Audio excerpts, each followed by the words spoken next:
بہجت الاسرار صفحہ نمبر 132 پر ہے 132. حضرت سیدنا ابو عمرو عثمان اور حضرت سیدنا ابو محمد عبد الحق رحمت اللہ تعالی علیہما فرماتے ہیں کہ ہم حضور سیدنا غوث اعظم رحمت اللہ تعالی علیہ کے دربار میں حاضر تھے. حضور نے وضو کر کے کھڑا ہوئے یعنی لکڑی کی بنی ہوئی چپلیں پہنی اور 2 رکعتیں پڑھی. بعد السلام ایک زوردار نعرہ لگایا اور ایک کھڑاؤں ہوا میں پھینکی. پھر دوسرا نعرہ مارا اور دوسری کھڑاؤں پھینکی. دونوں چپلیں آنن فانن ہماری نگاہوں سے غائب ہو گئیں. پھر کچھ دیر تشریف فرما ہوئے. ہیبت کے سبب کسی کو پوچھنے کی جرأت نہ ہوئی.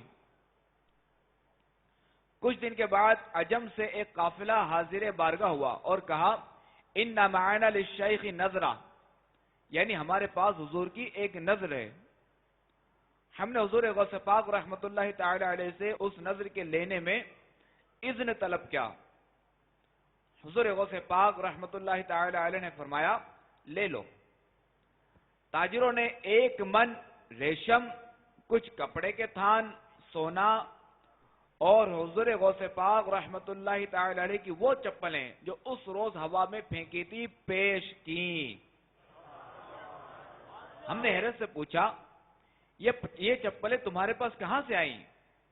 تو کہا ہم سفر میں تھے کہ کچھ راہزن یعنی ڈاکو جن کے 2 امیر تھے ہم پر آ پڑے، ہمارے مال لوٹے اور کچھ آدمی قتل کیے اور ایک نالے میں تقسیم کو اترے.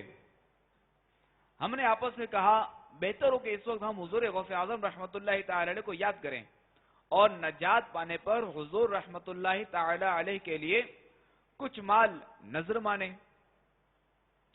ہم نے حضور غوث پاک رحمت اللہ تعالی علیہ کو یاد کیا ہی تھا کہ 2 عظیم نعرے سنے جن سے جنگل گونج اٹھا اور ہم نے راہزنوں کو دیکھا کہ ان پر خوف چھا گیا.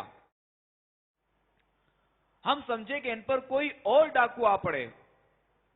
یہ آ کر ہم سے بولے آؤ اپنا مال لے لو اور دیکھو ہم پر کیا مصیبت پڑی.